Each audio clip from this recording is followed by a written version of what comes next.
You're listening to the Cricket Podcast. Hello, everyone, and welcome back to the Cricket Podcast, where we are back ourselves after a 2-week rest and recovery period following the Cricket World Cup. On this show, we'll be talking about our Cricket World Cup predictions. How did we do? Who won the draft that we had? We'll be moving on to talk about the IPL. Well, there have been some big trades in the run-up to the auction, and there's a whole load of other cricket news. England currently in action as we speak. Pakistan. They've changed the whole board, the whole selection panel, and they've done it again in 3 days. It's carnage. And we're here for it. I'm Jack Hope. I'm joined by Ross Legg, who's very dark if you're watching on YouTube. How you doing, Ross? The light broke in my front room and I don't have a spare bulb. So I'm under candlelight. We're going back in time here. Podcasts weren't a thing underneath candlelight before, and that's where we are. And Jack, you failed to mention that India have won a very important bilateral series, haven't they? Oh, I did. Whatever it is, yes. Against Australia. So don't forget that. Always the kings of bilaterals.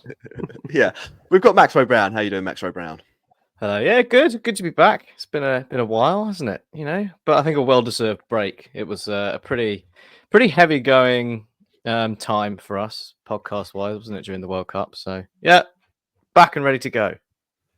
I mean, by rights, there should be just no cricket for 2 weeks. Like, everybody should just be able to not pay attention to cricket for 2 weeks after a World Cup. Give us a little bit of peace and quiet, but no, back in action straight away. And back in action after a long break, we've got Dan Weston. How are you doing, Dan? Well, I would say I was doing well, but I'm celebrating my 25th day of anniversary in hospital today, so I'm halfway towards raising my bat for 50. All good otherwise? Yeah, all good. Kulusevski's just made me a lot happier, so that was good too. Yeah, a little bit of football action. Before we dive into the World Cup predictions, I think we've got 6 or 7 categories to go through. I think I lost all of them, so that's that's pretty funny. Just a quick thought from you, Dan, because we didn't get you on during the World Cup. Events got in the way slightly. Did you enjoy the tournament? Yeah. Any reflections from you? Yeah, I did enjoy it. Obviously, I had a lot of health problems, like sort of in the run up, it ran up to me being in hospital as well. So I probably didn't watch as much of it as I originally planned. But yeah, I think for me the main issue probably was that there was lack of jeopardy in the group stages. Really, I think in terms of the length of time that it went on, and perhaps although I quite like the idea of sort of a group of death where you have like two. You split the teams into 2 groups, kind of thing, or something. Big names got to get eliminated early. I mean, that would have been probably England anyway. But yeah, that was kind of just I just prefer T20 ultimately. ODI's just gone for too long. They do go on for a long time, and that tournament did go on for a long time as well. Ross, you were king of the categories. You took down the notes for each one. So do you want to run us through the beginnings of our selections? Yeah, so let's go through the categories. So I wish I had like a sparkly jacket and kind of a gold envelope. That's kind of how I feel we should be running it. Some signage behind you. Number 1. Exactly. Number 2. I do think we're missing out on almost like some stock music every now and again, Max. I think that would really add to our quality. But we had predictions for most runs, most wickets, and player of the tournament, which is the ICC player of the tournament, not Jack's player of the tournament, but as he normally tries to make it. Flop of the tournament, who was going to qualify for the semi-finals, and then who was going to win it outright. And yeah, I think we can start with most runs. And Max, you can you remember who you said? I can indeed. Yeah, I went for Shubman Gill, so I'm automatically pulling the I didn't know he had dengue fever card. It was that was a dud pick, Max. Yeah, I've got to say. I mean, I've got the run list up here. I'm not even sure Gill is in the top 50 run scorers. Actually, you know what? No, he's about 20th. He was about 20th. He did start the tournament with dengue fever, so he's 1 run ahead of Azmatullah Omarzai. So good tournament for Shubman Gill. Ross, who did you pick? I picked Babar Azam. Lovely. I don't think he's in the top 20. I've got Babar up here. He scored 320, so not a million miles off Shubman Gill. Pretty pretty desperate tournament for him overall, though. Yeah, I well, think. he really It did. says get here he himself averages.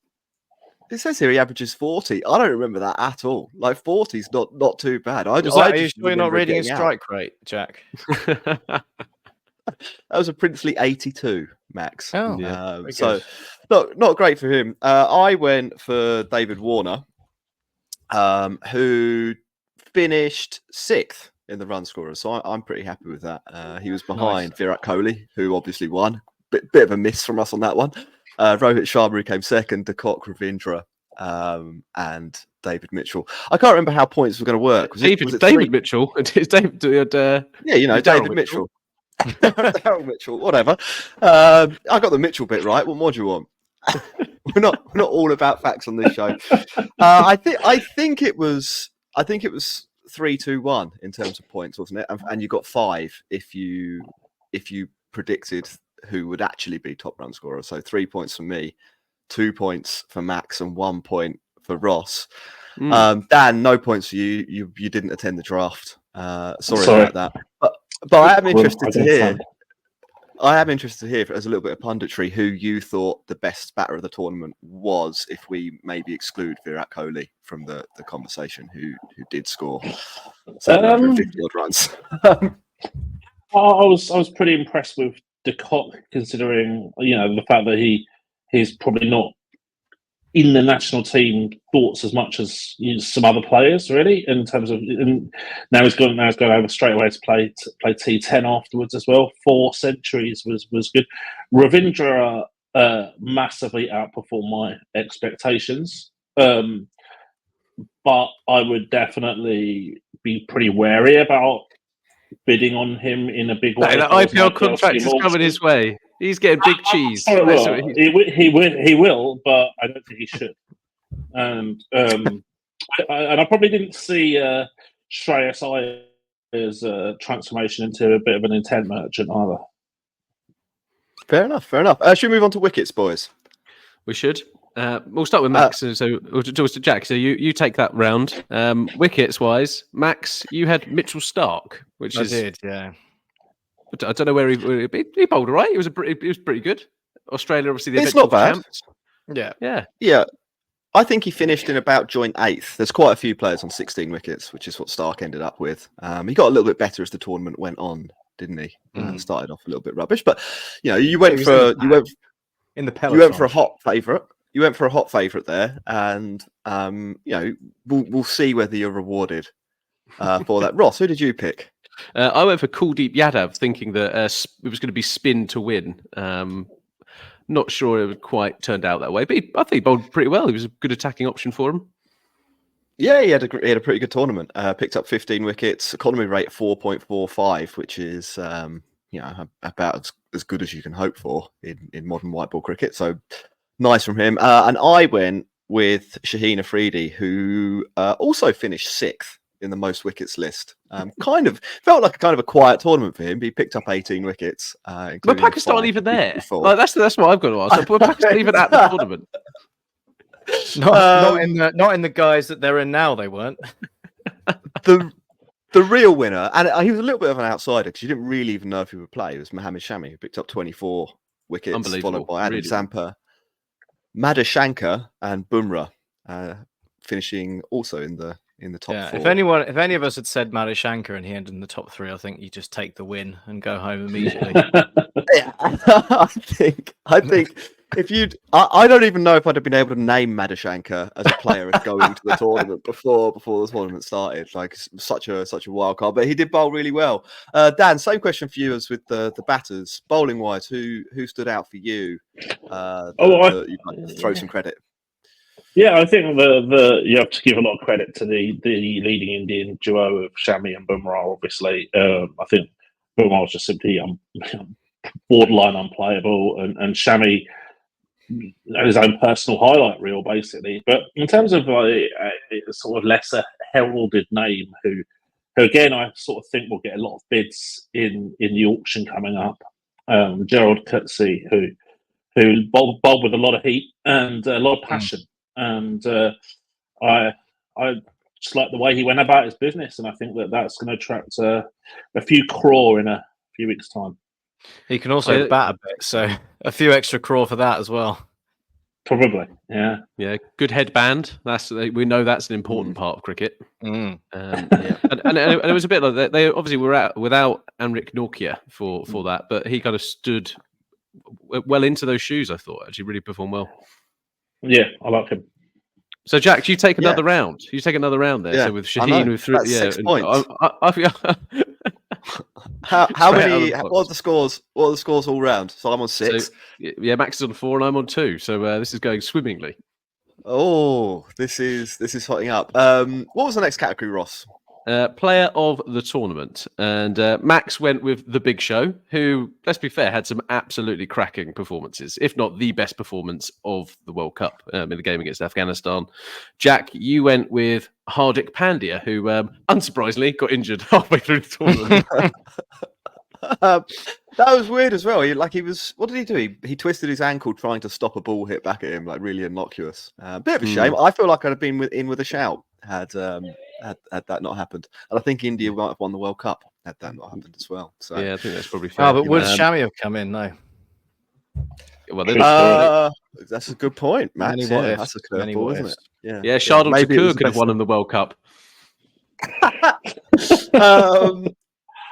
And who was the other pick? It was me. I picked Virat Kohli, who did win it. So that is a big 5 points for me there. That is back in the game. 5 points. Yeah, I don't know. I mean, Max, you probably deserve a point. I don't know if there was like a podium. Yeah, well, he was in the team of the tournament, wasn't he, Glenn Maxwell? So okay, well, yeah, should we give Max a point for that? Yeah, Max gets a point. Yeah. So Ross, have you jumped into the lead there? That's a big swinging round. That's the beauty. That's the beauty. It's the Catalina wine mixer, lads. I'm on 6. Max, what did you move up to? 5. It's quite tight. Dan, who was your player of the tournament? And maybe again, we avoid Virat Kohli in this conversation. And Mohammad Shami. Let's kick both of them out. Yeah, I don't know about player of the tournament, but I think the performance of the tournament definitely was Glenn Maxwell. I mean, I'd never seen anything like it, and I think ultimately that derailed what I was looking at as a really interesting position that Afghanistan were getting themselves into to qualify actually for the last sport. Where I think actually looking at their bowling would have been a test for most teams, and perhaps that was the turning point in the tournament for both Australia and Afghanistan. Was that it was the most simply incredible knock I've ever seen. So I'm all right with going with him just simply because he had the performance of the tournament for the eventual winners. He did also hit the winning runs in the final, so he technically won the World Cup. He did, absolutely, with a ugly slog to the leg side. Still counts. Yeah, they all count. They do. They're all runs in the book. Ross, what's the next category? Well, I think this is the one where Dan should be the adjudicator. Dan, you should decide who wins on this one, right? Because it is subjective. It is flop of the tournament. And so let's start with Jack first. Jack, you went with England spinner Adil Rashid. On that I had some reasoning for that. I thought he wouldn't bowl that well. That was my reasoning, and he turned. That's good reasoning. I'd back that. Yeah, it turned out to be arguably England's only bowler for some of those games. I'm happy to take the loss. Don't worry. I went with Steve Smith, and Max, won the World Cup. Yeah, and you went with Liam Livingstone. I did. Yeah. So there was an honourable mention. We all had a second place, pretty much. Jack, yours was Babar Azam. You mentioned him, but went to Adil Rashid last minute. I said Trent Bolt is over the hill and he's not going to have a good tournament. That didn't turn out to be very true. And you said Kane Williamson would be rubbish, Max. So yeah, but we didn't pick those. Very importantly, we should do that. Exactly. So Dan, out of Liam Livingstone, Steve Smith, and Adil Rashid, can you put them in order of biggest flop to least flop? Well, you stitched me up right here, haven't you? Because you asked me to a judge on someone I've worked with. I mean, I think this could work in my favour, if I'm perfectly honest.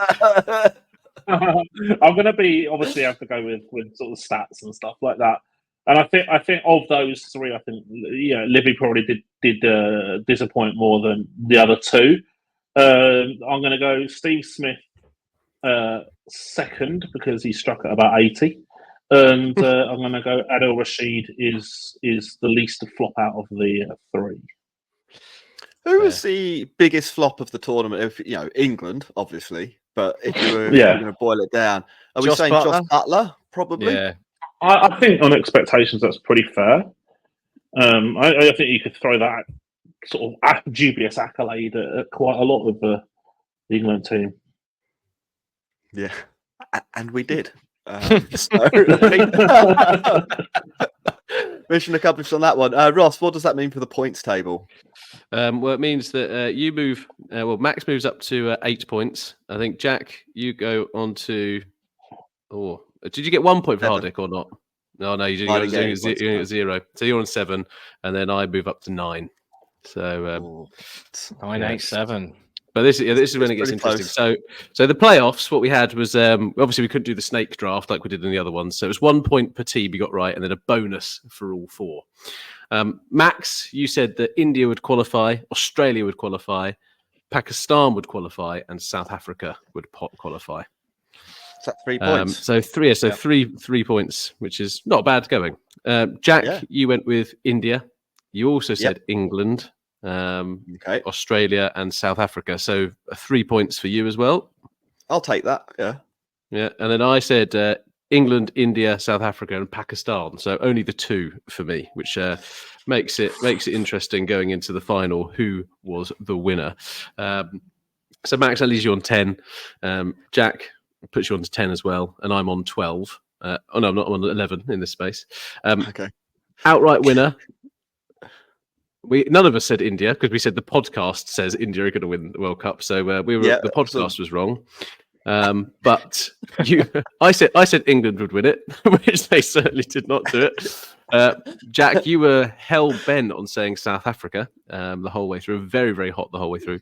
But Max, you decided to go against the grain. You had an open goal as well. You were last in the snake draft, and we'd let India get to that point, and you still went Australia. So for sticking to your guns on that front, fair play. And Max, you are the Cricket Podcast World Cup prediction champion this year. Well, thank you so much. Normally it doesn't go very well when we play games like this for me, so it's nice to pull one out the bag. It's all about personal glory at the end of the day. On the topic of personal glory, does that mean I finished bottom of the cricket? It does. It does. Yeah. It all started out so positively. Yeah. Back to the drawing board on. I can identify individual talent. I'm more of a scout. I can't put the team together. That's why we get Dan in to have a look at the bigger picture. Great. Final reflections on the World Cup before we put it to bed. Ross, you can go first. I'm gutted that Australia won it, if I'm perfectly honest. But it was really quite annoying. I genuinely thought that this was going to be a case of them again. They started off so badly as well with the 2 big defeats. They're out of form coming into the World Cup. But Australia got Australia. That's what we have to kind of learn sometimes. And somehow I forgot that. New Zealand did reasonably okay. They knew what it took to kind of get to the playoffs, beating kind of all the teams that are worse than them. England, kind of, let's be fair, disgraced themselves, and India just got unlucky in a kind of a one-off game in the final, and were definitely the strongest team across the tournament. But when it mattered, they didn't come up. Max, what did you think? Yeah, I mean, there was a lot of chat, wasn't there, about it not being a great World Cup because there weren't that many close games and all the rest of it. But I think, on balance, it was I quite enjoyed it. It was pretty good. I think it was a World Cup about moments and narratives rather than something, rather than tight games, who's going to miss out. There wasn't so much jeopardy as Dan put it, but there were still some unbelievable moments in this World Cup that you'll always remember. That Maxwell innings was one of, probably the best thing I've ever seen in a game of cricket. Like, it's up there in sport in general. The timed out, that was incredible. Like, we can't forget that. Timed out. There was some. I mean, there were some real moments. So it was enjoyable to cover, and there was some great stuff. So yeah, overall, good World Cup. No man-cads. That was disappointing. No, that was a shame. But they never picked Ashwin, did they? So what I would say is there's just way too little knockout cricket. Like the knockout games, the final just because of that extra, jeopardy. The stories are more interesting. The game's more watchable. The intensity is kind of raised. Each team playing 9 group stage matches is ridiculous. Like it's the only way to put it. It's absolutely ridiculous that they all play each other. It means that quite a lot of the games are boring, frankly, and that isn't what you want from a World Cup. I mean, it's like, do the basics.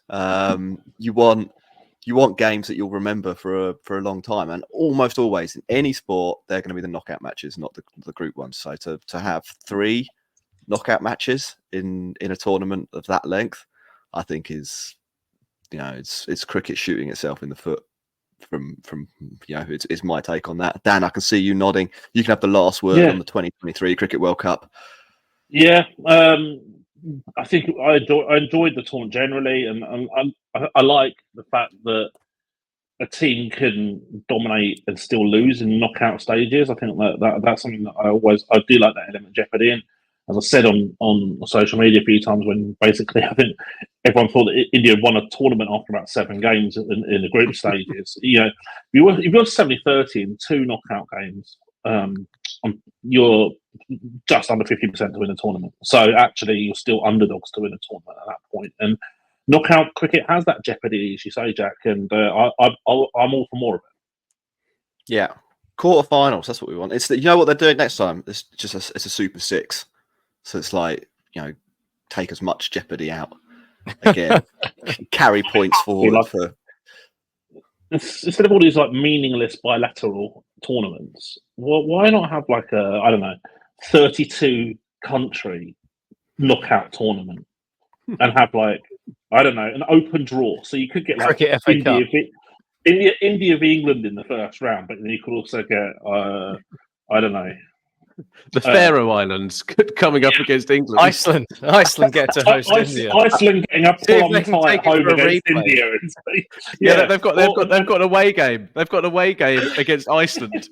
Australia have to go to Iceland.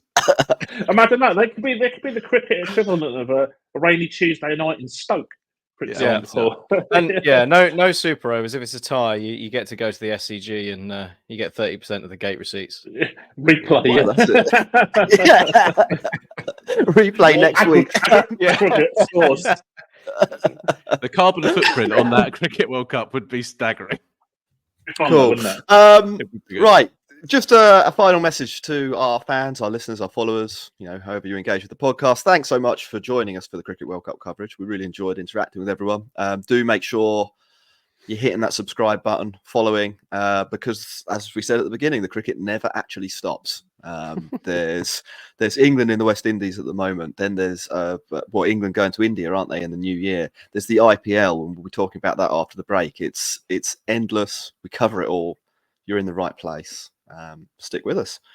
We're going to take a break, and then we will come back for. I think this is probably Ross's second favourite show of the year. I think the IPL preview you like, and then as we get towards IPL auction time, cricket business, Ross thrives. So he's smiling away to himself, and will come at us, no doubt, with some theories about how the teams are shaping up in a moment.